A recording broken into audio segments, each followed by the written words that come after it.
චූටි පුතේ මේ ඔයාට පුළුවන් ද බල්ලෙක් ගැන සින්දුවක් කියන්න?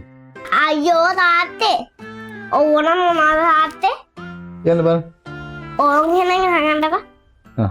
පුංචි පළුරාලේ මා ගෙදර නැති වේලේ කවුද මගේ බෝලේ පෙරලා මිදුලේ හිටියේ. තාත්ත මම තව එකක් කියන්න.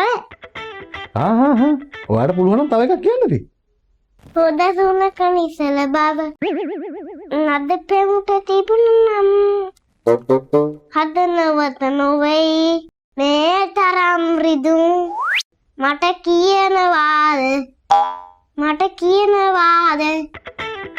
ඒ සින්දුවේ කොහෙද පුතේ බල්ලෙක් ගැන සඳහන් වුණේ? ඒ බල්ලෙකුට කියන සින්දුවක්ද? අයියෝ තාත්තේ සුනකයා කියන්නේ බල්ලෙක් නෙමෙයි. චූටි පුතාගේ මොලේ තමා මොලේ. දාලා ගණ්ඩ වෙයි ඇලේ. නේ? උගමන මගේ මොලේ